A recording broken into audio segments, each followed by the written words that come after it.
बिस्मिल्लाहिर्रहमानिर्रहीम। अस्सलाम वालेकुम स्टूडेंट्स, कैसे हैं सब? उम्मीद है सब ठीक ठाक होंगे। स्टूडेंट्स, आज के इस लेक्चर में हम ग्रामर रूल जो है उसको डिस्कस करेंगे और देखेंगे कि कैसे जो ग्रामर रूल होता है वो मेथड ऑफ मैट्रिक्स इन्वर्जन के एक सब्स्टिट्यूट के तौर पे जो है ना वो इस्तेमाल किया जा सकता है to solve a linear equation system.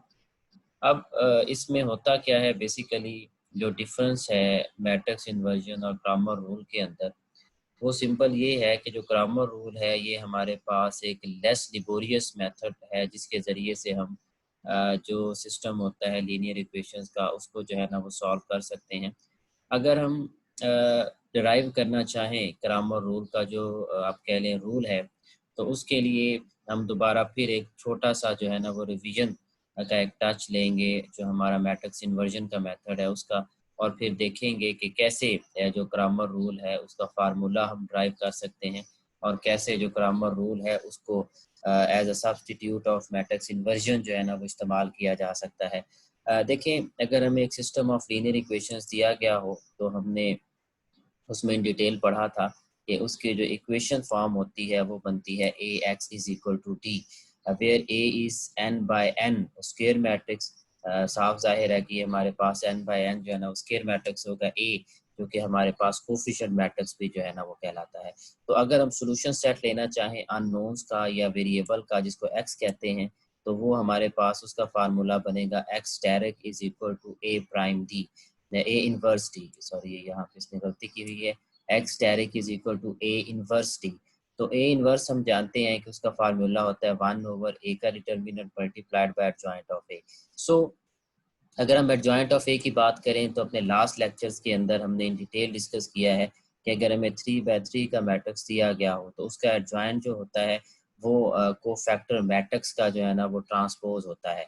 यानी अगर हम कोफैक्टर मैट्रिक्स बनाएं और फिर उसका ट्रांसपोज लें तो that would be our adjoint of that matrix. तो डिटर्मिनेंट उसका भी हमने जो है ना वो देखा कि लैप्लेस एक्सपेंशन की मदद से कैसे जो डिटर्मिनेंट है 3 बाय 3 का या third order derivative third order जो मैट्रिक्स होता है उसका कैसे फाइंड आउट किया जा सकता है। अब यहाँ पे अगर देखें तो ये हमारे पास जो है वो एडजॉइंट है ए का, ये हमारे पास कांस्टेंट मैट्रिक्स है। तो अगर हम इन दोनों को मल्टीप्लाई करें यानी सी मैट्रिक्स को डी मैट्रिक्स के साथ अगर हम मल्टीप्लाई करते हैं तो हमारे पास ये रिजल्ट आ जाता है। इसमें अगर आप फर्स्ट रो को देखें, फिर उसके बाद सेकंड रो को देखें और फिर उसके बाद थर्ड रो को देखें, तो वी विल ऐड सब जो हमारे पास एक सैम्बल है सिग्मा का, सम का, वो हम यहाँ पे ऐड करेंगे। क्योंकि अगर आप देखें तो D1 और determinant C11 plus D2 determinant of C21 and so on चलता चला जा रहा है Dn डिटर्मिनेंट ऑफ Cn1। तो ये चूंकि सारे एक्सप्रेशंस आपस में ऐड हो रहे हैं तो हम यहाँ पे सम का जो साइन है वो ऐड कर देंगे फर्स्ट रो के अंदर। इसी तरह से सेकंड रो का सम ले लेंगे, थर्ड रो का जो है ना वो हम सम ले लेंगे। तो ये हमारे पास बेसिकली एक फार्मूला जो है ना वो होता है, या आप कह लें कि एक हमारे पास रिजल्ट आ जाता है by matrix inversion. x1 asterisk, x2 asterisk और x3, फॉर एग्जांपल अगर 3 बाय 3 मैट्रिक्स उसको निकालने के लिए देखें कि लेफ्ट हैंड साइड पे हमारे पास कॉलम मैट्रिक्स है। तो इसमें अगर आप देखें तो x स्टेरिक, कोई भी x स्टेरिक i की जब हम बात करते हैं तो बेसिकली वो होता क्या है, वो होता है 1 ओवर a का determinant multiplied by sum of D I C आई।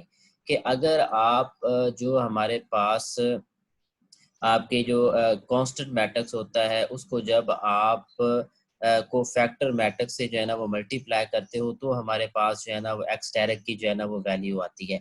अब यहाँ पे अगर हम इसको थोड़ा सा जो है ना वो एक्सप्लेन करें और इसको ओपन करें इस फार्मूले को, तो उसमें ये वाला हमारा जो एक्सप्रेशन है सम ऑफ D1 C1, ये वाला हमारा जो एक्सप्रेशन है। अब अगर आपके पास जो मैट्रिक्स होता है जिसको आप जो है ना वो कोफिशिएंट मैट्रिक्स कहते हैं, जो कि अगर फॉर एग्जांपल 3 बाय 3 की अगर हम बात करें तो ये थर्ड ऑर्डर का हमारे पास एक मैट्रिक्स होता है। तो अगर हमारे पास जो फर्स्ट कॉलम होता है यहाँ पे, उस फर्स्ट कॉलम को हम रिप्लेस करते हैं इस कांस्टेंट जो हमारे पास कॉलम वेक्टर है इसके साथ। यानी सिंपल हम क्या करें कि हमारा जो अगर 3 ऑर्डर का मैट्रिक्स है या 2 बाय 2 का जो भी मैट्रिक्स है हमारे पास, उसका अगर जो फर्स्ट कॉलम है उसको हम रिप्लेस कर दें हमारा जो कांस्टेंट वेक्टर है उसके साथ और फिर उसका जो है ना वो डिटर्मिनेंट लें, तो हमारा रिजल्ट जो बनता है वो बनता है सम ऑफ डी आई सी, यानी जो इसका रिजल्ट बनेगा वही हमारा इस आप कह लें कि जो हमारी डिटर्मिनेशन होगी जो कि हम रिप्लेस करने के बाद लेंगे, इन दोनों का सेम रिजल्ट आएगा। इसी तरह से ये जो हमारा एक्सप्रेशन है डी आई सी 1 2, तो इसको अगर आप जो सेकंड कॉलम है आपके मैट्रिक्स का, तो अगर सेकंड जो आपका कॉलम है उसको आप रिप्लेस करते हो इस कांस्टेंट वेक्टर के साथ, फिर उसका डिटर्मिनेंट लेते हो, तो आपका जो रिजल्ट बनता है वो ये वाला रिजल्ट बनता है जो कि सम ऑफ डी आई सी 1 2 के साथ आता है। इसी तरह से अगर आप थर्ड हमारे पास जो एक्सप्रेशन है ये वाला, इसका रिजल्ट, और इसी तरह से अगर हम जो हमारे पास मैट्रिक्स के अंदर जो है ना वो थर्ड कॉलम है उसको अगर हम रिप्लेस करते हैं इस कांस्टेंट वेक्टर के साथ या कांस्टेंट हमारे पास जो कॉलम वेक्टर है इसके साथ, तो उसके बाद उसकी जो है ना वो हम डिटर्मिनेशन करते हैं, उसका डिटर्मिनर लेते हैं, तो ये हमारे पास सेम रिजल्ट आएगा। सो हम कह सकते हैं कि ये जो हमारा रिजल्ट है ये बेसिकली A1 का डिटर्मिनेंट है, यानी अगर हम फर्स्ट कॉलम को जो है ना वो रिप्लेस करें कांस्टेंट मैट्रिक्स के साथ वेक्टर के साथ। इसी तरह ये वाला जो रिजल्ट है हमारे पास, ये जो दूसरा एक्सप्रेशन है, तो इसमें इसका अगर हम देखें तो ये A2 का जो है ना वो हमारे पास डिटर्मिनेंट बनता है, यानी अगर हम जो सेकंड कॉलम है हमारा, तो सेकंड कॉलम को अगर हम रिप्लेस करते हैं कांस्टेंट वेक्टर के साथ और उसका डिटर्मिनेंट लें, तो ये हमारे पास रिजल्ट बनेगा। इसी तरह से इसका जो रिजल्ट है वो A3 के डिटर्मिनेंट के बराबर होता है, यानी अगर हम थर्ड कॉलम जो है ना हमारे पास, ये n अगर बात करें तो n की चलें, थोड़ा सा इसको जनरलाइज करते हैं। फॉर एग्जांपल यहाँ पे 3 नहीं है, यहाँ पे n है, यही हमारे पास n वेक्टर है, तो इसमें साफ जाहिर है कि जो nth हमारे पास कॉलम होगा उसको हम रिप्लेस करेंगे हमारा जो कांस्टेंट वेक्टर है उसके साथ, और फिर जब उसका डिटर्मिनेंट लेंगे तो हमारा सेम यही रिजल्ट जो है ना वो आ जाएगा। अब यहाँ पे जो सबस्क्रिप्ट में आप रियल नंबर्स देख रहे हो, जैसे 1 है, ये 2 है, ये n है, तो ये सिर्फ हमें ये बता रहा है कि हमने कौन से कॉलम को रिप्लेस किया है अपने कांस्टेंट वेक्टर के साथ। अब A1 से मुराद ये है कि हमने फर्स्ट कॉलम जो है, ये वाला फर्स्ट कॉलम जो है, यहाँ पे दिया तो नहीं हुआ, फर्स्ट कॉलम जो है उसको रिप्लेस किया है कांस्टेंट वेक्टर के साथ। A2 हमें बता रहा है कि हमने जो सेकंड कॉलम है उसको रिप्लेस किया है कॉलम वेक्टर के साथ, जो कांस्टेंट यहाँ पे दिया हुआ राइट साइड पे। इसी तरह से जो AN है ये हमें बता रहा है कि जो nth हमारा कॉलम है उसको हमने रिप्लेस किया इस कांस्टेंट मैट्रिक्स के साथ। सो लुक एट इट, अगर ये हमारे पास A1 है, ये हमारे पास A2 है और ये हमारे पास AN का डिटर्मिनेंट है, तो साफ जाहिर है कि अगर हमारे पास 3/3 का जो है ना वो मैट्रिक्स से कहा जाता है, और उस 3/3 मैट्रिक्स के अंदर हमारे पास जो सोल्यूशन होगा उसके लिए जो फार्मूला बनेगा वो सिंपल सी बात है कि xi would be equal to AI का डिटर्मिनेंट ओवर A का डिटर्मिनेंट। तो ये हमारे पास क्रैमर रूल का जो है ना वो एक फार्मूला बनता है कि अगर आपने अननोन्स की वैल्यूज फाइंड आउट करनी है, you are going to find out the values of variables given in the system of linear equation, तो उसके अंदर हमारा जो क्रैमर रूल का फार्मूला होगा उनको सॉल्व करने के लिए वो होगा xi is equal to AI का डिटर्मिनेंट ओवर A का डिटर्मिनेंट। अब साफ जाहिर है कि अगर आपके पास तीन वेरिएबल्स गिवन है, तो साफ जाहिर है कि x1 जो है वो बराबर होगा A1 का डिटर्मिनेंट ओवर A का डिटर्मिनेंट। इसी तरह से अगर आप जो है ना वो x2 फाइंड आउट करना चाह रहे हो, तो x2 जो है ये हमारे पास बनेगा A2 का डिटर्मिनेंट ओवर A का डिटर्मिनेंट। इसी तरह से अगर आप x3 फाइंड आउट करना चाह रहे हो, तो x3 जो है ये हमारे पास सिंपल जो है ना ये बनेगा A3 का determinant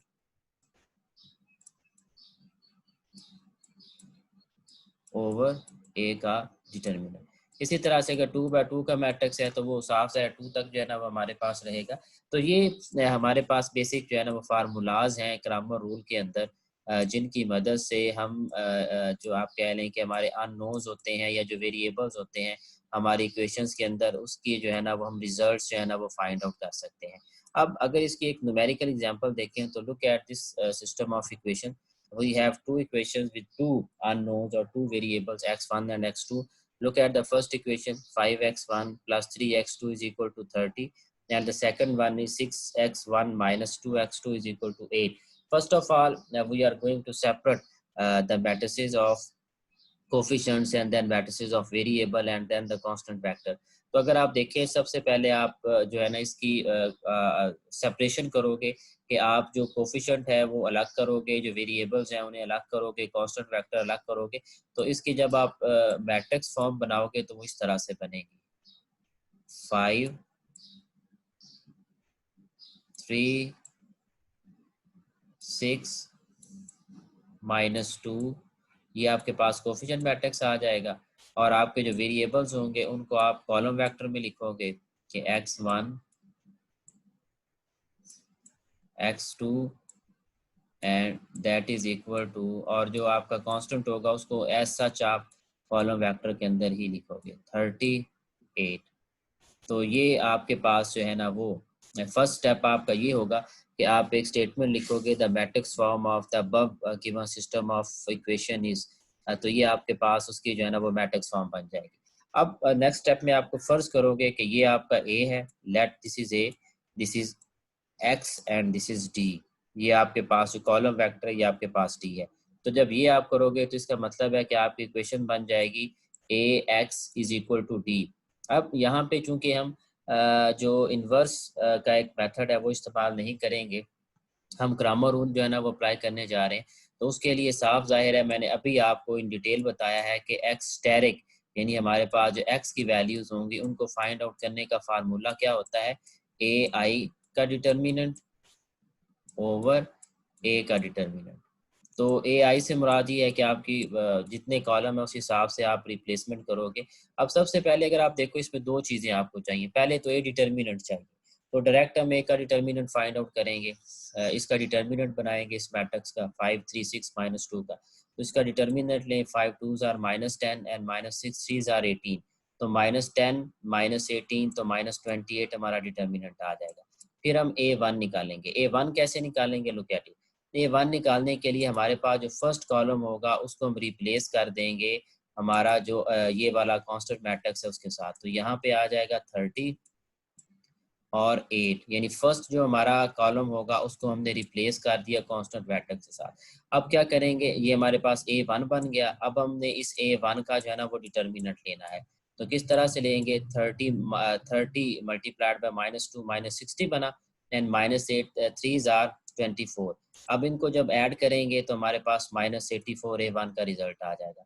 on the same ground we are going to solve for the हमारे पास जो x2 है उसके लिए हमने अगर देखना है तो A2 चाहिए हमें।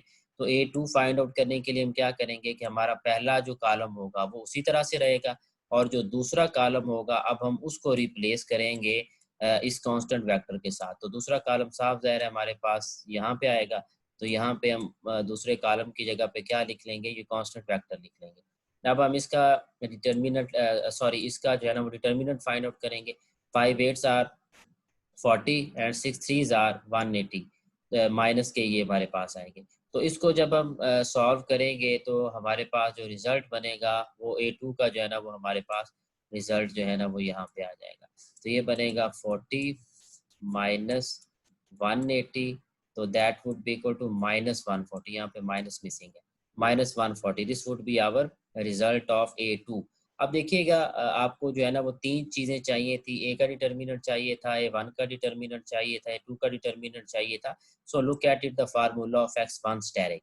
x1 स्टैटिक का फार्मूला है जी A1 का डिटर्मिनेंट ओवर ए का डिटर्मिनेंट, और x2 स्टैटिक का फार्मूला है जी A2 का डिटर्मिनेंट ओवर ए का determinant. And here you have the values of A determinant, A1 determinant and A2 determinant. ये ए डिटर्मिनेंट का रिजल्ट है, ये A1 का है, ये A2 का है। Just put these values in the formula. अब देखिएगा A1 -84 है, तो -84 ओवर ये -28 इनको डिवाइड किया तो 3 वुड बी द रिजल्ट, तो यानी x1 का रिजल्ट हमारे पास 3 होगा। इसी तरह से ये x2 की वैल्यू आ जाएगी कि जो कि बराबर होता है A2 का डिटर्मिनेंट ओवर ए का डिटर्मिनेंट। इसको जब सॉल्व करेंगे माइनस माइनस के साथ कैंसिल आउट हो जाएगा, इसको डिवाइड करेंगे तो x2 का रिजल्ट जो है ना हमारे पास वो 5 आ जाएगा। Now look at the simultaneous equation model, जिसके अंदर हमारे पास तीन इक्वेशंस हैं, तो साफ जाहिर है कि तीन हमारे पास वेरिएबल्स होंगे। सबसे पहले हम वही काम करेंगे, कोफिशिएंट अलग करेंगे, वेरिएबल अलग करेंगे, कांस्टेंट अलग करेंगे, तो वो मैंने आपको बताया था कि 7, इसी तरह से ये -1, फिर -1, 10, -2, 1, 6, 3, -2, इसको आप अलग करोगे तो आपका कोफिशिएंट मैट्रिक्स बन जाएगा। फिर आप कॉलम वेक्टर के अंदर x1, x2, x3 एक वेरिएबल वेक्टर बनाओगे और ये आपका जो है ना ये कांस्टेंट वेक्टर आपकी राइट हैंड साइड पे बन जाएगा। फिर जब आप उसको नेम दोगे तो आपकी इक्वेशन बनेगी ax = d। अब इस इक्वेशन को as you are going to solve by using Cramer rule, तो क्रैमर रूल में साफ जाहिर है कि x1 स्टैटिक बराबर होगा a1 determinant over a determinant, x2 static बराबर होगा a2 determinant over a determinant, और x3 स्टैटिक बराबर होगा a3 determinant over a determinant. तो हम करेंगे क्या, सबसे पहले हम ए डिटर्मिनेंट फाइंड आउट करेंगे। इसको आप फर्स्ट जो आपकी रो है उस पर एक्सपेंड करेंगे तो आपका रिजल्ट आ जाएगा -61। ये एक्सपेंशन आपको आती है। अब अगर हमने A1 निकालना है तो इसका मतलब ये होगा कि हमारा जो फर्स्ट कॉलम होगा इस मैट्रिक्स का, फर्स्ट कॉलम देखिएगा वो है 7, 10, 6। तो इस 7, 10, 6 को हम रिप्लेस करेंगे 0, 8, 7 के साथ। ये देखिए यहाँ पे हमने 7, 10, 6 की जगह पे 0, 8, 7 जो है ना वो लिख दिया है। तो जब इसको एक्सपेंड करेंगे तो जो रिजल्ट आएगा -61, that would be our A1 determinant. अब A2 डिटर्मिनेंट निकालना है तो पहला कॉलम उसी तरह से हम लिखेंगे 7, 10, 6, और जो थर्ड कॉलम है 1, -1, 1, -2 ये भी उसी तरह से लिखेंगे। अब जो सेकंड हमारे पास कॉलम है ये देखिएगा सेकंड कॉलम, उसको हमने रिप्लेस कर दिया है किसके साथ, इस कांस्टेंट वेक्टर के साथ 0, 8, 7। तो सेकंड कॉलम की जगह पे हमने लिख लिया 0, 8, 7। अब जब हम इसको फर्स्ट रो पे एक्सपेंड करेंगे तो आवर रिजल्ट वुड बी -183। इसी तरह से हमने जब A3 फाइंड आउट करना है तो पहले दो कॉलम ओरिजिनल जो हमारे पास मैट्रिक्स होगा उसके उसी तरह से आएंगे, जैसे ये 7, 10, 6, 7, 10, 6, -1, -2, 3, -1, -2, 3। अब जो थर्ड हमारे पास आप कह लो कॉलम है ये देखिएगा, उस थर्ड कॉलम को हमने रिप्लेस कर दिया है इस जो हमारा कांस्टेंट वेक्टर है उसके साथ 087 के साथ। Look at it 087। जब इसको फर्स्ट रो पे एक्सपेंड करेंगे तो हमारे पास जो है ना वो A3 आ जाएगा। अब फार्मूला आपके सामने है कि x1 static is equal to A1 static, A1 determinant over A determinant, x2 static is equal to A2 determinant over A determinant, and x3 static is equal to A3 determinant over A determinant. So जब आप इसमें values put करेंगे A determinant की और इसी तरह से A1 determinant की और A2 डिटर्मिनेंट की and on the same ground A3 determinant की, तो आपके पास x1 स्टैटिक का आंसर आएगा 1, x2 स्टैटिक का आंसर आएगा 3, और x3 स्टैटिक का आपका आंसर आ जाएगा 4। So these would be the values of x1, x2 and x3 we have solve by using the Cramer rule. अब यहाँ पे एक बात जहन में रखिएगा कि आपका जो कोफिशिएंट मैट्रिक्स हो वो नॉन सिंगुलर होना चाहिए। This is the necessary condition. अगर ये वायोलेट होती है तो आप क्रैमर रूल भी जो है ना वो अप्लाई नहीं कर सकते। तो अगर नॉन सिंगुलैरिटी कैसे चेक की जाती है, नॉन सिंगुलैरिटी चेक करने के लिए आप ए का डिटर्मिनेंट देखोगे। आपका जो ए का डिटर्मिनेंट है वो इक्वल टू 0 नहीं होना चाहिए। अगर ये आपका 0 के इक्वल हो जाता है तो फिर आप सिंपल स्टेटमेंट लिखोगे कि आपका जो सिस्टम है उसको आप वेरिएबल के लिए सॉल्व नहीं कर सकते, क्योंकि फिर वहाँ पे आपके लीनियर डिपेंडेंस, इंटर डिपेंडेंस जो है ना वो फॉल जो है ना वो करती है आपके जो इक्वेशंस होते हैं उनके दरमियान, और आपका सोल्यूशन जो है वो इम्पॉसिबल हो जाता है। So students, this is what we were going to learn today, जिसके अंदर हमने ग्रामर रूल को इन डिटेल डिस्कस किया, उसकी जनरल थ्योरी की, और फिर उसके बाद न्यूमेरिकल एग्जांपल्स हमने 2x2 और 3x3 मैट्रिक्स का जो है ना वो देखा कि किस तरह से सॉल्यूशन हम दे सकते हैं साइमल्टेनियस इक्वेशन मॉडल का, जबकि हमें ग्रामर रूल का मेथड जो है ना वो दिया गया हो, कैसे हम एक प्रोसीजर जो है ना वो फॉलो करते हैं। ये अल्फा सी चांग की जो बुक है इसका चैप्टर नंबर 5 है, इसकी एक्सरसाइज देखिएगा, उसमें जो ग्रामर रूल से रिलेटेड क्वेश्चन है वो आप लोग सॉल्व करें। और इसी तरह से जो ईटी डाउलिंग है, एडवर्ड टी डाउलिंग, उसकी बुक में भी ग्रामर रूल से रिलेटेड न्यूमेरिकल क्वेश्चंस आपको मिलेंगे। तो कोशिश कीजिएगा कि दो क्वेश्चंस 2x2 से रिलेटेड, यानी जिसमें दो हमारे पास इक्वेशंस दी गई हों, और दो के लगभग वो क्वेश्चंस जिसमें तीन हमें जो है ना वो इक्वेशंस दी गई हों, तो उसको सॉल्व कीजिएगा by using Cramer rule. This is very easy method to find out the values of unknown. तो इसके रिलेटेड अगर आपको कोई प्रॉब्लम हो या कोई क्वेश्चन हो आपके जहन में, तो आप लोग पूछ सकते हैं। और जब आप इसको ट्राई करेंगे, क्वेश्चन सॉल्व करेंगे, तो मैं उम्मीद करता हूँ कि आप लोग इजीली जो है ना इसको सॉल्व कर लेंगे। So this is the end of our today's lecture. Wish you best of luck. अल्लाह हाफ़िज़।